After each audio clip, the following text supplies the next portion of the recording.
So welcome back to Music at Queen's and to another of our special chats with guest artists. These are artists who would have been playing our lunchtime series in Queen's this autumn, but have had to be deferred because of the circumstances. And we're very pleased to be able to make contact with them via technology, just to feature them and to keep you posted about them in the run-up to what we hope will be actual visits, concert visits in the Hearty Room or in the Sonic Lab before too long. This week we are very pleased to welcome an old friend of the department and of the Hearty Room stage, the pianist William Howard. For many years he has been both a solo artist and a very distinguished chamber pianist associated with his ensemble, the Schubert Ensemble. And in both these capacities, he has visited Queen's on a number of occasions. I can certainly remember visits from the Schubert Ensemble, for example, 2000 and I think 2006 come to mind.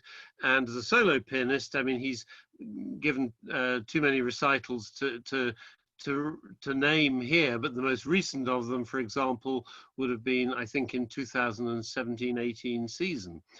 We had a very special and interesting program lined up for this season, and we're going to hear about that later. But first, I wanted to welcome William. So, William, welcome back to Virtual Queen's.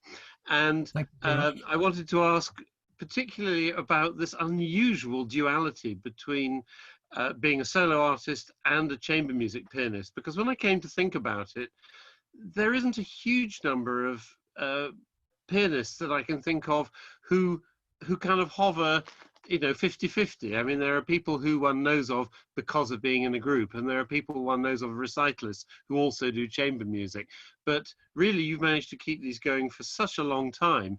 And I wondered how it started. I mean, did you begin thinking, I want a career balancing these, or is it just that life happens and that's how it worked out?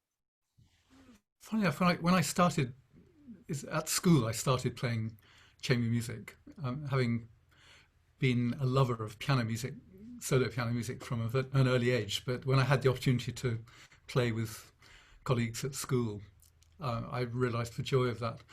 But I have to say, at that time, I wasn't thinking about a career in music at all. So when it came to being serious about studying and thinking about a career, I was so thoroughly into both modes of playing. It never really occurred to me to do one rather than the other. And I think, looking back on it, I would really have missed either solo playing or chamber music playing if I hadn't done either. And I think they fed into each other. But when I started, it was more unusual. I think people were more divided 30, 40 years ago into the category of soloist or chamber musician. And I think it was more unusual then. These days, there's no kind of, I don't think those divisions are so active. I think, for instance, if you were taken on by an agent 40 years ago, they would say probably it would spoil your solo career to be seen as a chamber musician as well. But these days, I think a lot more soloists spend a lot of their professional lives playing chamber music as well. So things have changed. And I know that your main gig for really several decades has been the Schubert Ensemble until quite recently, but did you have chamber work before that? I mean, was that an early thing, or were you in other groups that, you know, that kind of led up to that? I wasn't in other groups, but I had two well-established duos before the Schubert Ensemble. Paul Barrett, of course, yeah. One of us, Paul Barrett, I was thinking when you were talking about visits to Queen's that even before the ensemble existed, that I came over with Paul, who of course is from Belfast, and we made many, many visits to Belfast and other parts of the country. But he was the founder violinist of the Schubert Ensemble, so the ensemble was born out of that duo. Very quickly he got lured to play in the Northern Symphonia, and our duo disbanded, and he left the ensemble after a couple of years, but he was the first violinist. Indeed. And of course, I remember your 1983 Sonorities recital, which was possibly the first time that I met you. And I remember you making studio visits to the BBC after that. Just while we're on the subject of the many concerts that you and Paul played as violin and piano, would you like to share with us the story of your smallest ever audience? That might be enjoyable. I hadn't thought of it until you mentioned it, but it's a good one. Now I have to get it right where that was. I think it was Downpatrick. I Um, believe so. we set off No in a disrespect. terrible snowstorm. um, it was Paul navigating extremely dangerous roads to arrive at the concert venue and find absolutely nobody there at all. And well, to cut a long story short, the audience consisted of somebody who came along to turn pages and somebody else who came along to deliver programs but was going to leave but stayed out of pity, I think. And there was a caretaker in the building who lit a nice fire. The only other person who appeared at the last minute was a critic from the Belfast Telegraph who'd arrived valiantly on a bus and was appalled that nobody from the actual committee of the music society that was promoting the concert turned up to the concert. And he wrote about this quite eloquently in the Belfast Telegraph the next day.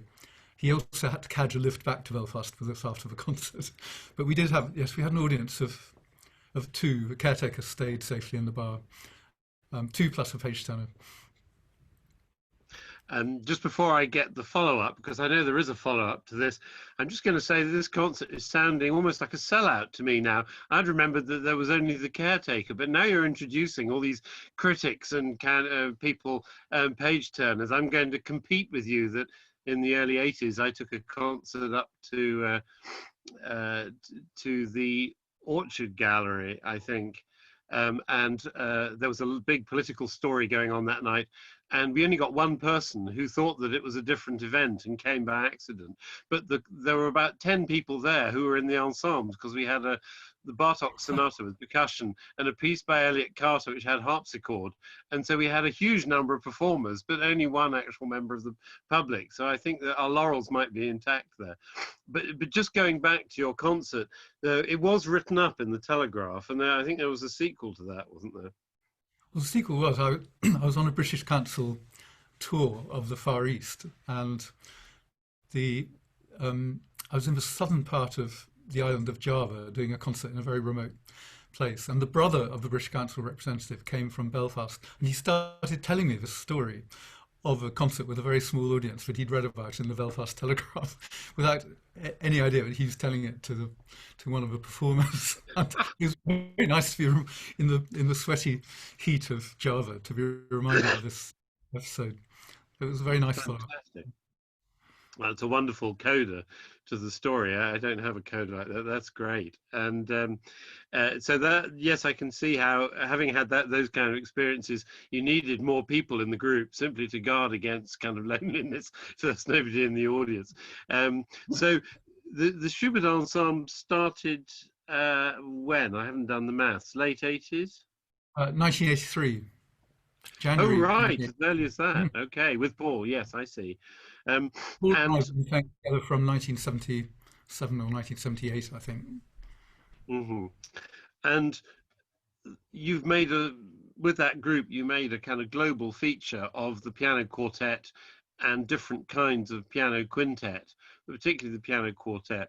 I mean, obviously some people specialize in our previous guest, in fact, Kate Gould of the London Bridge Trio was talking about how for her the trio, you know, just had the sort of perfect balance and everything. So presumably you feel that about the quartet.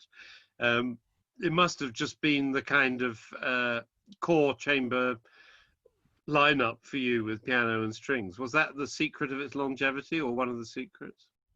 I think it was one of the secrets. I have to say, we didn't start out with any kind of grand plan. We started out aiming just to do a handful of concerts playing Schubert's Trout Quintet. So we had 5 members, violin, viola, cello, double bass and piano. And I don't think if anyone had told me the group would still be going in 2 or 3 years after it started, I would have been amazed. It was never designed to be a long-term idea. Let But alone 35 years. which is funny looking back, but I think part of the secret of its longevity was not having a long-term plan.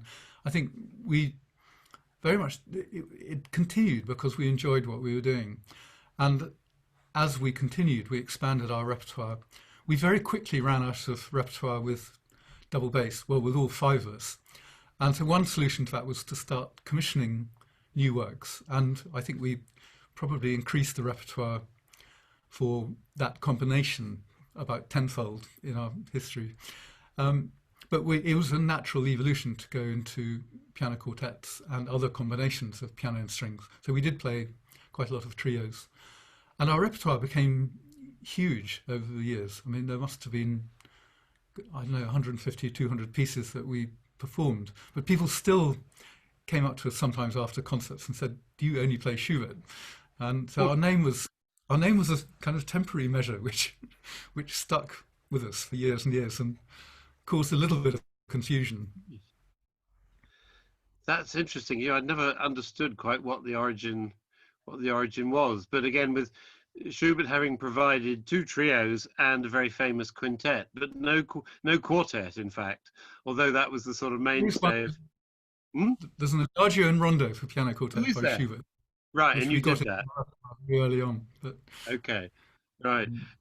So what I'm interested in, particularly talking to chamber players, and I talked to Kate about this, was people always talk about the chemistry that makes these lineups work. And I know that although you were a founder member of Schubert, that you've been through quite a few other kind of lineups over 3 decades. But I'm interested as to whether that chemistry people talk about is really a social one or a musical one. I mean, you do sort of hear rumors of groups who don't really get on but love playing together, people, and people who I suppose get on but don't love playing together. I mean, how, without leading you into undiplomatic territory, how does that balance work for you? And is it very much a human thing or very much a musical thing? You love people as players. I think we were incredibly lucky. I mean, we did, as you say, we had a few permutations in early years, which worked well in all sorts of different ways. People came and left. I mean, for instance, someone like Jackie Shave, who you know well, who was violinist for 4 years, and I absolutely loved playing with her, but she moved on. She had 3 young children and felt she couldn't do our touring. She also had a string quartet. She's still a very good friend. But I think what was really special about the group was for 23 years, the last 23 years, we were completely unchanged. And I would say the balance was very equal there, and we were still got on extremely well after all that time. But musically, I think I would say we were well balanced. We had plenty of disagreements. There was a lot of creative differences, I think I'd call them, in the group. I think if we'd been all too like-minded, we might have got bored very quickly. But it was a very stimulating environment to be in because we all had slightly different approaches. So I'd say we were musically varied but compatible, and we still enjoyed each other's company at the end, which is something very special. So that's obviously important in your case. I mean, I suppose I've come across groups that seem musically very close and then went their separate ways. But you might, I mean, well, I know from working with you that you sort of became a family, as it were. And it varies. I mean, something that people who are not involved directly in performance of music might be interested to know is when you rehearse, is it absolutely understood that, everybody has already kind of learned their own part, as it were? Because, I mean, when you go to an orchestral rehearsal, to a certain extent, the people, the players are kind of getting round tricky bits as a kind of group exercise, but I imagine it doesn't work like that in chamber. And I think people might be interested to hear about what you see as the rehearsal process a bit. What people would probably be really interested to hear is all 5 different players' answer to your question, which would all be, Yes, I think. From my perspective, if we were playing a challenging new work, I probably would have been working flat out on it for several weeks. Um, Piano parts take Yeah. more learning than string parts. Most of my colleagues were extremely good sight readers, and um, it wasn't totally uncommon for one or more of them to come in and be looking at a piece for the first time in the first rehearsal when I'd been slaving at it for weeks. But generally, everybody prepared, and I mean, Simon Blendis, our violinist, was always meticulous about preparing in advance and was extremely well prepared. Yeah. I think it is a lot depends on your ability to sight read, and I do think string players they're much more used to just going into an orchestral session and looking at something which Yeah. that they may be looking at for the first time. And most successful freelance musicians are very, very good sight readers in this country. Yeah, there have to be, yeah. And I mean, we know that the repertoire that you mostly would play in an ensemble like that has huge piano parts. I mean, I know from murdering one or two items, you're playing the Schubert E flat trio and the Brahms and the Ravel. I mean, these are monster piano parts, and it must be pretty galling that you've got to get through sort of 1,000 notes a minute just while they kind of sustain one in tune or something. But of course we know that's a skill as well. But it seems, I think from a lay point of view, there's quite a difference between what the type of job that a pianist has and what the strings have. You There is see indeed. the pianist sort of thundering up and down the piano while the strings are kind of holding something or playing a couple of notes. Think how rewarding it is as well. I mean, this is just incredible pleasure of playing a lot of these pieces, and I Yeah, suppose the payoff is I mean, I love practicing. I love rehearsing but practicing on my own. And the parts are an absolute of these great works. The ones you've just yeah. mentioned, like Ravel, is just an Oh, absolute joy to practice. So yeah, I can't really claim a great hardship here. I did always yeah. try and maintain the pianist should be played, but everybody should be paid by the number of notes they play. But it didn't go down well with my. Didn't catch on. No, no. I can No, see that. I can see that it might not.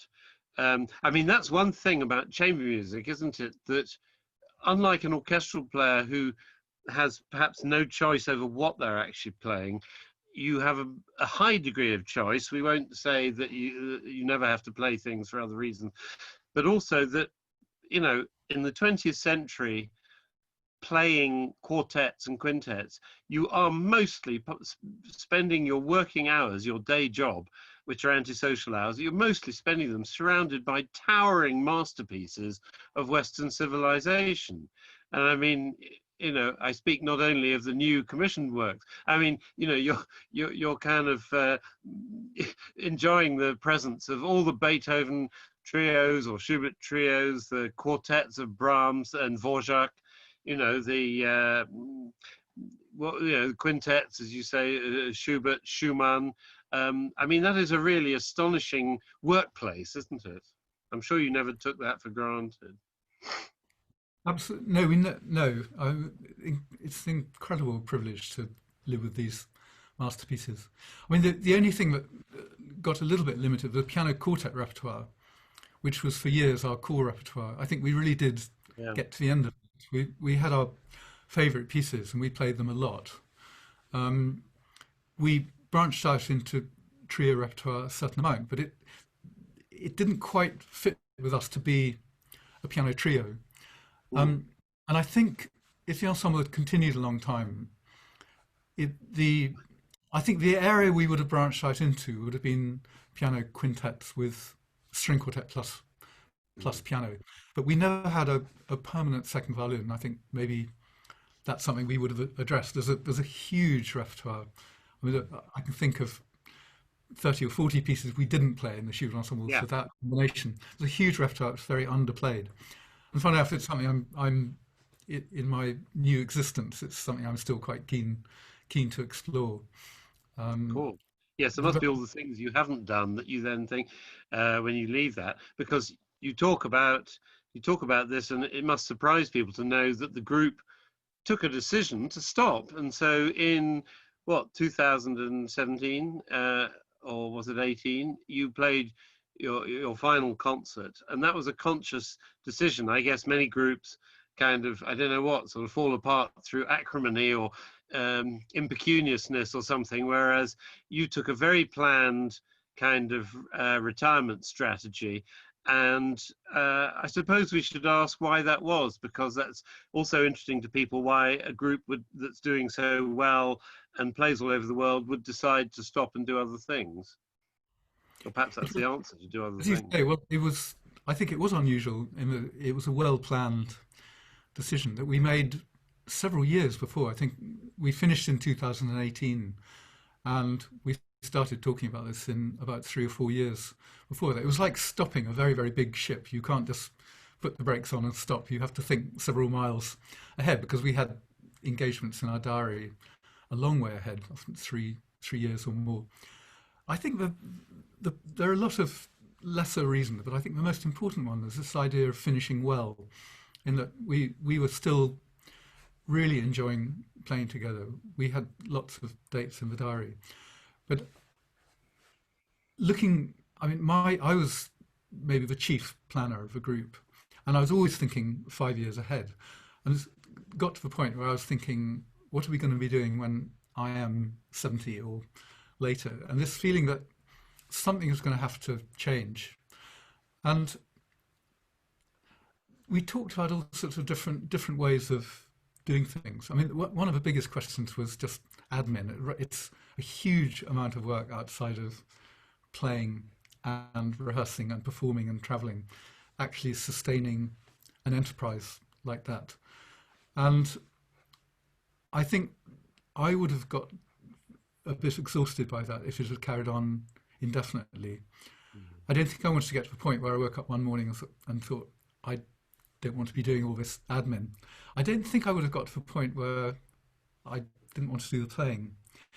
But I think this idea suddenly seemed very attractive of just finishing while we were really on a high. I mean, I had this kind of vision of getting better and better and better and better, and then stopping, but not getting to the point where someone would tap you on the shoulder one day and say, isn't it time you stopped now? And I think we've all seen groups either go over the hill or, as you say, break up for all kinds of reasons.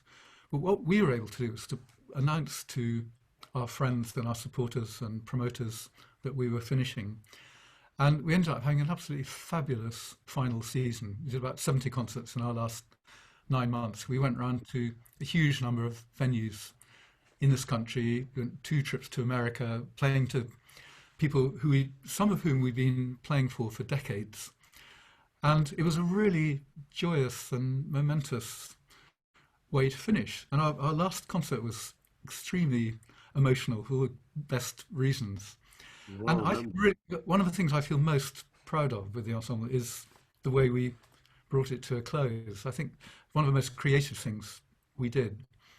And I think that's justification in itself. But I think a lot of people are longing to find some kind of hidden reason or some falling out or something, but that just wasn't the case. I think we chose to finish at a really good moment, a very healthy moment in the ensemble's trajectory. And I well remember that the last thing you played was an encore, Morgen by Richard Strauss, if I'm right, and that you ended up with a kind of A major arpeggio and the final sort of 3 notes of the Schubert Ensemble, and presumably a sort of huge impulse to play a wrong B flat or something to finish with. I don't know.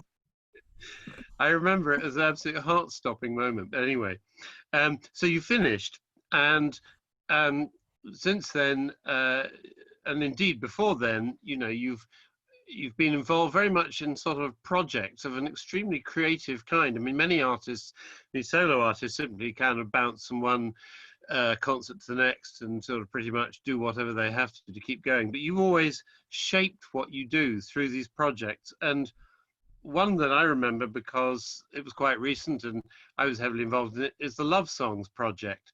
I'd be just interested to hear a bit about this. I mean, I'm kind of moving towards some music here. Would like to hear you play. But just before we get into the details, maybe you could just sort of sketch how it began. It began, I suppose the origin of it is an interest I've had both inside the ensemble and outside of it, of finding different ways to present concerts. And we have a kind of spectrum of different venues and different ways of presenting music. But it's bothered me for years what a sizable proportion of the population of this country, or even the world, say they're not interested in classical music, but you can play them individual pieces which they love, and they say, "Oh, but I don't listen to classical music." And the Love Song project was just a small attempt to try and bridge that gap. I had a wonderful time putting together a selection of repertoire, romantic piano pieces, a lot of which had had very interesting afterlives. They had resurfaced as film scores or pop songs. You know, they might just surfaced as a like Liszt Liebesstraum, which surfaced as a popular song sung by Elvis Presley and that kind of thing, and put together a collection of pieces that actually were familiar to a very, very wide audience, including a lot of people who I think made the assumption they never listened to what we call classical music. And this repertoire became quite fun to perform.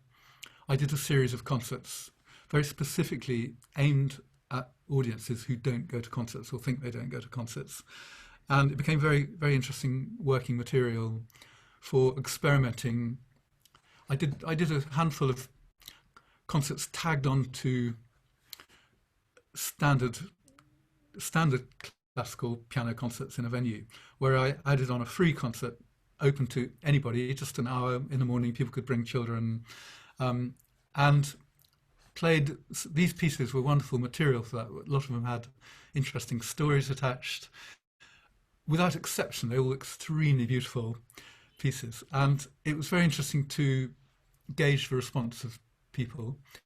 And I recorded these pieces, and the recording was also sort of, I hoped would just sort of fly off into areas that classical recordings don't always fly off to. And the whole project was great fun, but built into it was also the idea of asking living composers to contribute their own version of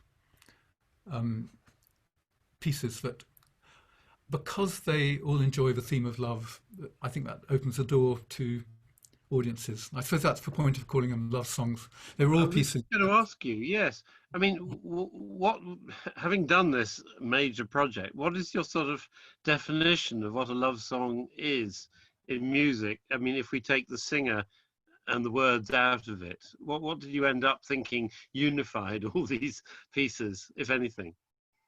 Well, my answer to that in relation to the romantic pieces is that these were all pieces written in a 100-year period that we call the Romantic era, and they're more obviously concerned with love and the emotions of love. Yeah. And I think that in its own way opened the door for people to engage with these pieces, but very much in a sort of romantic vein. But the whole idea of throwing this open to composers this is, I suppose, 2016 when I announced this commissioning project, was not to put too rigid a definition. I wanted to know what composers themselves would offer as a love song. So the only brief was to write a piece that was 5 minutes or less and for solo piano. And the composer was free to explain themselves why they were calling it a love song. And the response was very, very varied indeed. I mean, some pieces were abstract, others were quite romantic. But before you got to that, the project started with with romantic piano repertoire, which is kind of secure ground for many listeners. I mean, were there particular pieces, particular composers involved in that kind of said to you, you know, this is the heart of the love song, as it were? There's certain pieces that I realised were extremely that seem to really grab people of almost any background or any musical taste.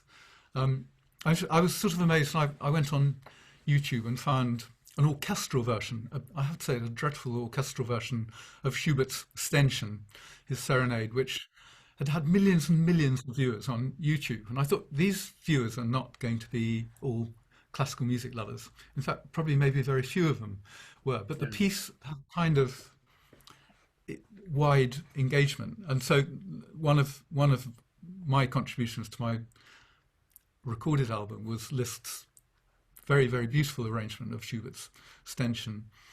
And I realized that that's a piece that also has a history. It's been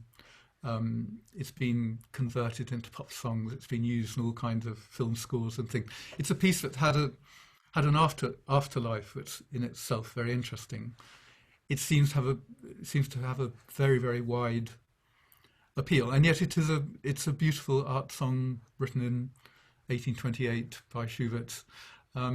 It seems to cross boundaries. So there are pieces like that. Granados, Maiden and the Nightingale is another piece with a similar kind of history. A few lesser known pieces too, by some obscure Czech pieces that I threw in, some pieces that people, even classical music lovers, wouldn't necessarily know about. So there's a kind of mishmash. But there's just one thing they all have in common. Funny enough, Strauss's Morgan is there in a piano arrangement as well as a final item. Not just the final item in the Schubert Ensemble's history, but the final item on my romantic disc. I always associate it with you now. What will you play for us first now?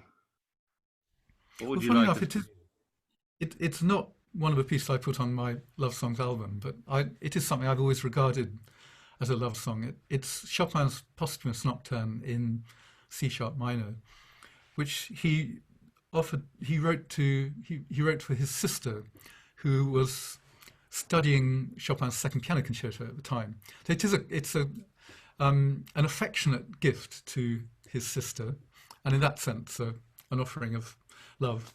It's a piece that's very well known. I think it's been one of the associated board syllabuses recently, and a lot of people of all ages have been playing it. But I think this version of it is not very often heard. It's an original version of Chopin, where the references to his concerto are much clearer. There's a passage in the middle where he quotes directly from the last movement of his second piano concerto, which is in 3/4 time, in a piece which is in 4/4 time. So the right hand is playing this melody in 3/4, and the left hand is still carrying on in 4/4.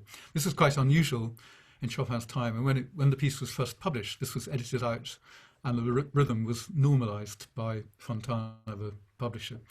But there are other very obvious references to the concerto sort of rhythmic elements and melodic elements, both from all the movements of the concerto.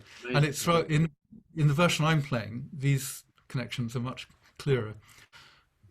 I didn't know that. That's fascinating. Well, let's hear you now. So here's William Howard playing Chopin's Nocturne in C sharp minor, the Opus Posthumous Nocturne.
Okay, so there we heard William Howard, our guest today, playing the Opus Posthumous Nocturne in C sharp minor by Chopin. We were talking about that in connection with your Love Songs project. So it began as a kind of a romantic collection, which one would think would be extremely promoter friendly for solo pianist purposes. But many pianists would have been content to leave it there and kind of, use it to get concerts. But you instead decided to fill programs with new music as well under the Love Songs banner. So, that was, I have to say, sort of intrepid but characteristic, that you saw this as, that this wouldn't have worked for you as a project unless it involved kind of creating new work. Is that right? Absolutely. The one project didn't make sense without the other, and again, I just as much I wanted to break down barriers, if you like, a bit with this concept of classical music being something specialized.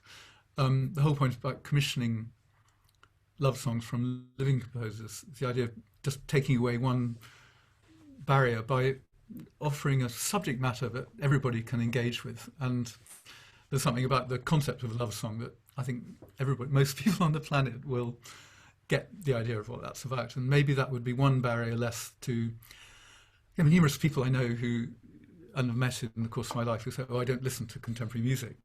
And it's the same kind of syndrome. They will hear a piece they love, say, gosh, that's beautiful. And I say, well, that is contemporary music. So, oh no, you don't understand. I don't like contemporary music. And this is a conversation that goes around in circles. But I thought it'd just be really interesting, firstly, to see how different composers responded to a slightly bizarre request, I suppose, especially for a composer of abstract music. How appropriate is it to ask them to write a love song? The answer is, of course, it's totally appropriate to ask anybody to write that. The other aspect of it is we'll probably seeing what the response to it was, and I suppose building a repertoire which gives a kind of snapshot of all the wonderful different languages that abound at the moment. There's so many composers writing in different ways. It particularly annoys me when people generalize about contemporary music, because there are so many different styles, different languages. How can anybody categorize it as something they don't like? So this idea of providing a snapshot of different styles that might draw people more into a particular composer or another composer, it's just trying to open a door, really, as a small attempt to do that. Yeah, well, it's a major attempt to do it, I think, having taken part in it. Apart from their different languages, there must have been a huge diversity. What were there, 15 new pieces? Well, 16? I actually commissioned 14 pieces, but I also, as you know, because you were involved, set up a international competition for writing love songs, which had over 500 offerings from 60 something different countries, and over 25 and under 25 category, the two winners were also selected to go on my album, which was called 16 Contemporary Love Songs. But it's very nice now to be able to look back and say, to a certain extent, my idea of these pieces getting out there has worked, because I heard just the other day that tracks from the album have been streamed nearly 2.5 million times in the 2 years since it came out, which I think is quite good for a recording of contemporary music. Very satisfying number of streaming, people listening on streaming platforms. Indeed so. And this kind of very complex, many-headed project, the Love Songs project, it had the traditional part, it had the new commissions, it had the competition part of it. It's very ambitious. Is that characteristic of the kind of thing you take on? You must be making a certain amount of administrative stick for your back in creating such complex kind of undertakings, no? Was there a lot of that? Yes, I put a I'd say that's very characteristic of what we did with the Schubert Ensemble as well. We came up with completely crazy projects, which were crazy not just because of the amount of admin and organisation and fundraising that they involved. One of which was, again, you made great contributions to Chamber Music 2000, where we were doing a lot of work in schools. We felt there wasn't enough material for young players to really start creating chamber music projects. There weren't enough easy pieces for piano and strings that we could use as working material in the schools. And one day we just decided, well, we'll commission this repertoire. And we ended up commissioning 40 or 50 pieces aimed at young people and amateur musicians. And that was a monstrous amount of work, to not just raising the funds to pay the composers and getting the pieces written, but also making licenses with all the publishers to be able to access copies of them, to distribute them as working material in our educational projects and so on. It was a completely crazy and wonderful thing to do, and I think it was projects like that that really kept the ensemble alive and were hugely rewarding. But of course, all these projects depend on the goodwill and enthusiasm of the people we collaborate with, not least composers. And that's been, I'd say, one of the most stimulating things in my life as a soloist, and definitely also with the ensemble, is the relationships we built up with composers through commissioning. And I think this fed into our performance of all music. I think if you don't work with living composers, it's much harder to understand how composers of the past function, how their minds work. And I think all the composition seminars we did with over the years in universities and conservatoires, collaborating with composers. I hope the students learned something, but every single time we did one of these, I learned so much myself. I came back to classical and romantic works and with a whole new insight. So these projects are a lot of work, but they've been the best thing about my professional life, without any doubt. It's been a constantly stimulating environment to be in. It strikes me that you may not be very keen to be sort of identified as a zealous administrator, but you have a kind of flair for it, because the Chamber Music 2000 project did not just stop once you'd got all the pieces commissioned and produced and were sort of out there. With things like changes in how the pieces were published, it seems to have tied you up for years afterwards. It didn't just sort of go away, did it? It's like when our children grow up, they're still children, as it were. And, you're probably That's still involved. Certain amount of insanity involved in these projects, but I don't regret any of them. No, absolutely not.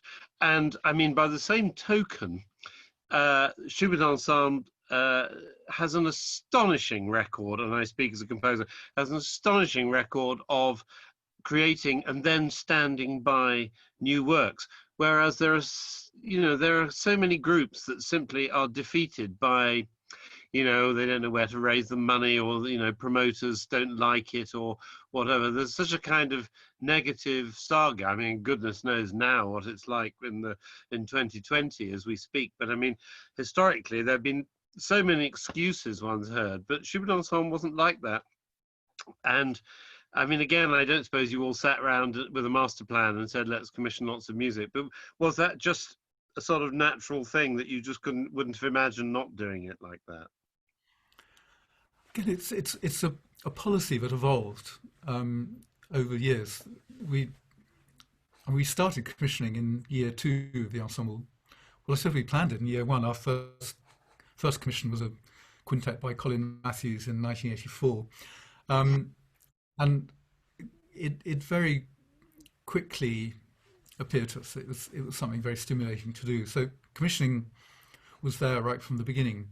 But I think the idea of performing pieces more, I think it built up very gradually. But what made it possible and what made all our projects possible was something that happened around about 5 or 6 years into the ensemble history, was forming a charitable trust around ourselves, which I think we couldn't have imagined to begin with, that people would give up time and generously contribute, actually provide funds or help us find funds for these projects. But that's something that built up. We formed this trust. We acquired a membership of friends and relations and others who took an interest in our project. They provided, I think, most of all, friendship and moral support, and provided a kind of core audience for us. But they also enabled us to they helped us find sponsorship, or some individuals were extremely generous. And these funds started going in more and more in helping us build up more elaborate educational projects, more ambitious commissioning projects. And as we started commissioning more pieces, it became very obvious that it's not just about quantity of number of pieces we've managed to commission. It's about it became obvious it's very important to perform these pieces as much as possible. And this is where we came up with an idea that again, evolved, that became, I think, very important, is that in order to preempt a promoter saying, well, we don't really want a contemporary piece in our programme because we'll lose X amount of audience, is we offered a financial incentive to promoters. Our trust actually offered a grant, a small grant, but it made a huge difference to promoters. If they included one of our commissions in a programme, they would get a grant towards that. Amazing that still, the Schubert Ensemble Trust still exists, and it's still offering grants for promoters and ensembles who perform our commissions. And we have an archive website that we launched the day that the ensemble finished, which I think also quite an unusual thing for a group to do. It lists all our commissions, where they can be purchased, where there are recordings, and how to apply for a grant. And anybody who listens to this who would like to explore this repertoire of piano quartets and quintets mainly, a few trios, can still benefit from this idea. The result of that was some of our commissions ended up being performed 30, 40, 50 times in our lifetime, and hopefully people will continue to perform them. The idea of setting up this website was to make sure this repertoire is still available to people, that people can find out about it, they can download program notes.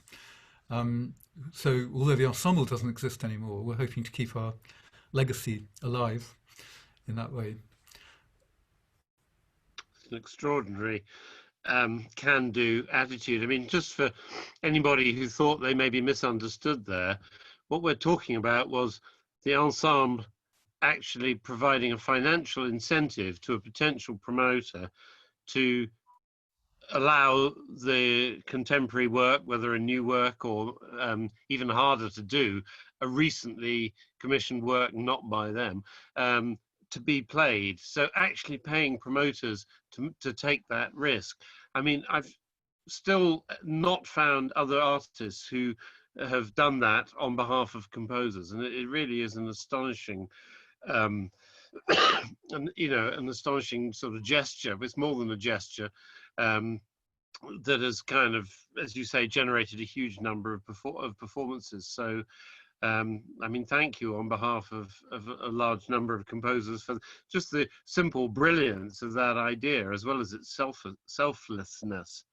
I mean, but I'd like to correct you there, because we were also the beneficiaries. I mean, for us, if we were playing Schubert E-flat trio or one of the great Brahms piano quartets or something, we wanted to keep coming back to it, to work it, to get it into our system. We were always trying to up our level of performance, and we couldn't really see the distinction between the great music of the present and the great music of the past. I mean, it was immensely satisfying for us to come back to a piece we commissioned for the 10th or the 20th time, because there's still that chance to understand it better, to work more with the composer, that's where the real satisfaction of performing was. I think I'd say the same about a new commission as of any work from the 18th or 19th or early 20th century. If you play it for the first time, it's generally not going to be your best performance the first outing. The satisfaction of, especially playing with people you know and trust and respect over a long period of time, the communication that can build up. I mean, you really get stuck into a complex piece and you take it on a journey over years. And it was incredibly satisfying to do that with all our repertoire, and that doesn't exclude the pieces we commissioned. So it's a natural thing to do for the sake of the ensemble as well. I never actually thought of it as being a selfless thing, really. It was an well, obvious. it just feels selfless. I mean, composers will take what they can get, and there aren't that many people doing stuff like that. So to us, it seems very selfless. I'm most grateful. I mean, for me, as somebody who had pieces played by you, repeatedly, it was the most extraordinary luxury, because when that happens to music of yours, it becomes repertoire in a way. If you hear your piece played once by different people, even if there are lots of them, it's still a kind of a bit of a nail-biting thing in each case. You go along and you sort of starting again. It's like a series of first dates, as it were. Whereas to have one artist playing your music repeatedly, you get past all the sort of having to worry. You get even past the sort of having to go to rehearsals. And, in my case, I was able to turn up and just be in the audience and hear things, which is an extraordinary luxury. Quite often composers don't get that today for obvious reasons. It's so hard to get performances. So it was a wonderful thing. The other thing was that the way the Schubert Ensemble played pieces, and I think this is true of your solo playing as well, was to kind of play them as if they were repertoire. So I don't know quite what it is in the performance, but it's the opposite of a kind of, this is weird, but I'm going to play this. They were played in a kind of rounded, absorbed fashion that kind of made it feel like they belonged with the rest of the music. And I found that for me, that in turn made me kind of work on it right in a different way as well, certainly in one of the pieces. And so there was a kind of plugging into a central core, which wouldn't work for every composer, obviously. I think what was slightly different about the Schubert Ensemble was that we were not a specialist contemporary music group. We were a group that we essentially played music we wanted to play, but we didn't discriminate between contemporary music and music of the past. So I think I'm absolutely full of admiration for contemporary music groups who are real evangelists for contemporary music, and we had a different role from them. We were mainly playing to audiences they were coming to hear the Schubert Ensemble. They were expecting something more conventional, and I felt a lot of the time we were bringing new music to audiences who were more tentative about it or sometimes openly resistant to it. But because one of the things we always stressed to audience in our introduction, we were playing this music because we wanted to play it. We weren't playing it to tick boxes or grant, or we were playing it because we'd chosen to play it. And that instills a certain trust in audiences. And I also think after the first few performances, we played it well.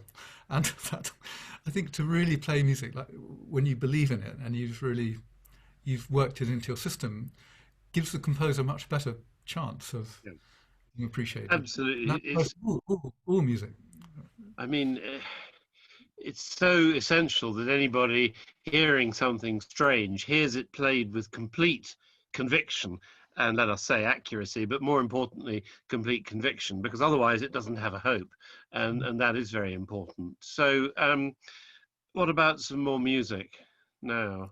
Well, I've chosen, I have to stress, I've chosen this slightly, I think, not to embarrass you, and not because you're introducing this talk, but because it was one of our absolute favourite commissions that we played, I think, well over 40 times. And it's the first movement of your Building of Curves, a piano quartet you wrote for us in 1998. And it was absolutely a favourite commission of all four of us who played it. It was always something we loved coming back to. It made a great impact on audiences. And we actually happened to have some live video from a concert that took place about 9 months before the ensemble finished. And it's a very exciting work to play. We're just going to hear the first movement. What I love about this movement is just the sheer energy of its opening, but also the way you use very simple materials. It's like an economy of material, but an abundance of imagination with the musical ideas that you have. It actually sounds very complicated, but motivically it's not. There's a kind of simplicity embedded in it. But just the sheer range of colour that you draw from the piano quartet in both movements is something astonishing. I'm hoping anyone hearing this now will want to hear the second movement as well. And for this, please go to the Schubert Ensemble's YouTube channel, because you'll find some other interesting recordings of our commissions there as well. But you'll hear the whole concert performance, the second movement included. But this is the first movement of Piers Hellawell's Building of Curves.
So there we heard the Schubert Ensemble playing a work of my own, The Building of Curves, which was one of the commissions that on which we collaborated over many years. A project led, as so many were, by our guest today, William Howard.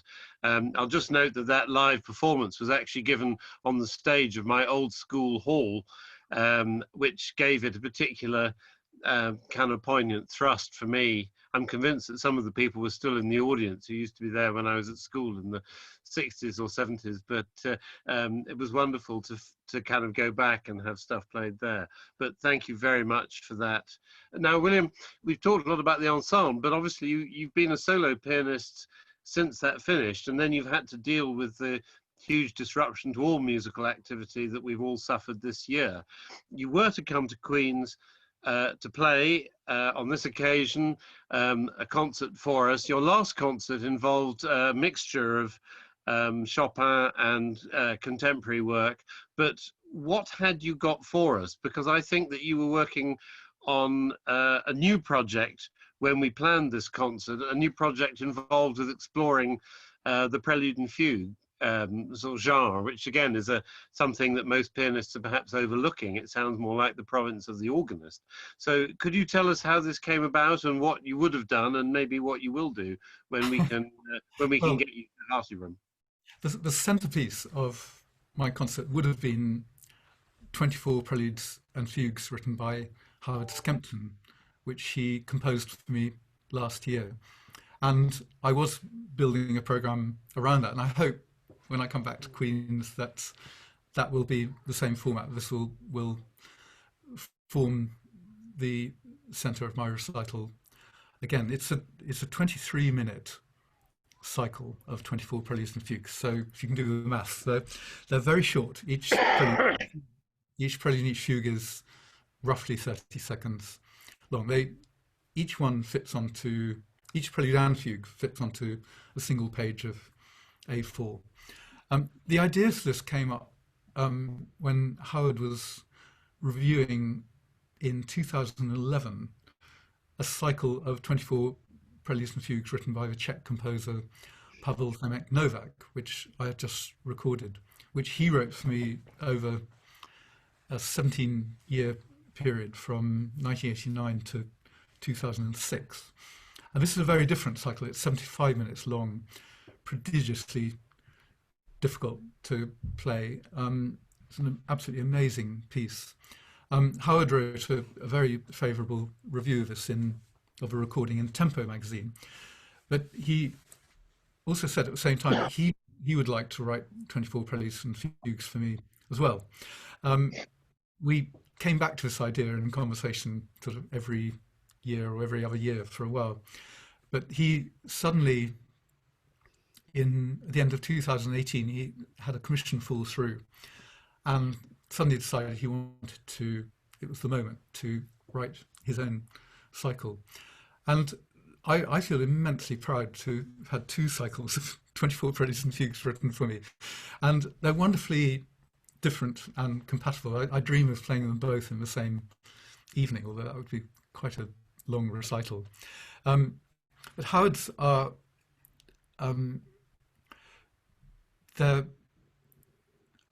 it goes without saying, they're much shorter. They're very, very simple in appearance. His musical language is much less complex than Pavel Novak's. But they're wonderfully quirky, playful, imaginative, beautifully crafted pieces. They go through all 24 major and minor keys, but in a different kind of progression from Bach or Shostakovich. All the preludes are canons in unison, which makes them mostly quite playful, but they tend not to progress very far harmonically, being canons in unison. The fugues, on the other hand, often some of them only 4-6 bars long, almost immediately take some unexpected harmonic turn and tend to end up a little bit closer to the key of the next prelude and fugue. it goes stepwise: C major, C sharp minor, D major, E flat minor, and so on. So the fugues are harmonically unexpected and rich, and the preludes are playful and canonic. Some listeners will be surprised that you're talking about well-known contemporary composer Howard Skempton, and you're talking about music being in a key. So I wondered I wondered about that, not knowing the music, but I also wonder, knowing that Howard's music is celebrated for having a very simple surface, in the sense that he eschews some of the areas of kind of textual complexity, maybe that we associate with other new music. What it's like to immerse yourself in that kind of pianistic texture. Does it take you back to pianistic basics and things that you maybe don't think about normally? It's absolutely fascinating immersing myself in this music, because it's music that's so pared down and so distilled. There's not a wasted gesture. So on the page, it looks very simple. I think a lot of his music could be sight read by most, reasonably proficient amateur pianists. But the difficulty starts when you start working on it and think about performing it. He gives very few instructions to a performer. And the only way to perform this music is to work your way inside it over, no shortcuts to this. It's something you have to, it's a journey you have to take over a long period of time. It may seem very strange I'm thinking of going back to one of the love songs that he wrote called Solitary Highland Song, which opens my album of contemporary love songs. It's a piece that's just on 2 pages. It's in a very friendly key of D major, but it amazes me every time I perform this piece. I need to practice it although I could sight read it, I need to really work myself into it. It requires quite exquisite control of voicing, of touch, of dynamics. Very few changes in dynamics, but if you imagine playing something that's pianissimo for 2 minutes, the slightest unevenness is like a kind of catastrophe in this music. The changes are very, very subtle. Yeah. You can't overplay them, but you can't ignore them either. And to find exactly the right kind of balance between what's overstated and what's understated it becomes almost a kind of meditative process. And what happened after I premiered the Preludes and Fugues, they arrived in sort of one by one over the early part of last year, and I premiered them in May 2019. And it just occurred to me to record these pieces quite quickly. I was enjoying this music so much that I came back to 2 works that I'd played a lot around 20 years ago, a cycle called Reflections that he wrote for me in 1999, and another set of pieces, a half-hour cycle called Images that I performed a lot in the 90s, and decided to put these pieces onto an album. So I spent a whole summer last year playing almost nothing but Howard Skempton's music. And that experience, together with being in the recording studio, working with him, was an incredible kind of masterclass of, firstly, control, awareness, and most of all, I think, living in the moment when you're performing. We decided in the recording session that nothing should ever be anything but one take, which with music that looks very simple shouldn't be a challenge, but to have even a 2 or 3 minute piece just absolutely perfect in every respect was a wonderful kind of challenge. But what was most interesting about that, working with Howard, was it wasn't perfection he was after. It was this feeling of living in the moment. So if a tiny blip happened, like a note spoke a little bit too loudly, what interested him was not thinking about it as a mistake, but my response to it, in incorporating it into the integrity of a whole performance. So we described these events as involuntary refinements, was his term for them, rather than errors of judgment in my touch. And it became a kind of exercise in making sure every piece had this integrity, that the parts always fitted into the whole. And I find, although this is obvious and should be true of every single performance we give of any piece, however short or long, I came out of this process feeling my ears had been completely refreshed and revitalized, and especially coming back to composers like Schubert and Bach. The whole experience was revelatory to me. I was going to ask you about what effect that must have on the other repertoire that you were playing, on repertoire that you thought you knew, as it were. Well, I've just come back to Schubert's last sonata, his B-flat sonata, as a lockdown project. I mean, I've known it for decades and performed it times of my life. It's a piece I always come back to, one of those pieces you try to measure yourself against. And I found my listening of it completely revitalized by my experience of Howard Skempton's music.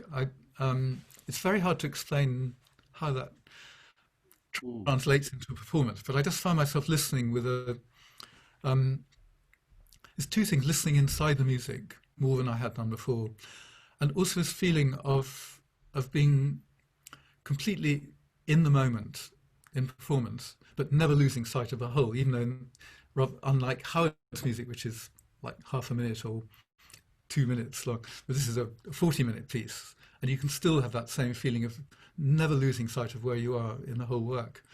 And I feel I've learnt an incalculable amount from studying this music, and I recommend it to anybody at any level of piano playing, really. I think if you take this music seriously and immerse yourself in it, it opens up all kinds of new ways of listening. Really, it's wonderfully, it's so inventive and so beautifully crafted.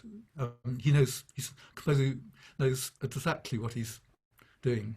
His materials are again very economical, but there's the pieces will go on surprising you even after many years of familiarity. Indeed so. Well, perhaps we could finish by hearing some music by Howard. I mean, there's nothing more frustrating than somebody describing a kind of magical musical world. You're thinking, play us some, and they don't. So let us gratify that urge to finish. And I would like to hear some music by him. But before we do that, can I just thank you, William, very much for joining us. And, we value so much your association with Queen's, teaching and doing recitals and stuff over the years, going right back to that 1983 Sonorities concert. So we very much look forward to having you back with and without Preludes and Fugues by whoever on a future occasion, as soon as our plans are able to clarify themselves. At the time of recording, goodness knows where any of us is in terms of plans, but it is a commitment that we have to have you. So play us out with some music, if you would. Well, I can't wait to be back. Thank you very much. I'll just introduce these pieces, which are 3 nocturnes by Howard Skempton that he wrote in 1995 for a BBC commission. And I threw them onto my Orchid Classics album that I recorded his music last summer, just because I completely fell in love with them. No other reason. I hadn't been playing these for years, but they're very beautiful. They're very varied, and I think if you don't know his music, they're very good introduction. Thank you very much, Fizz. Thank you very much for joining us, William.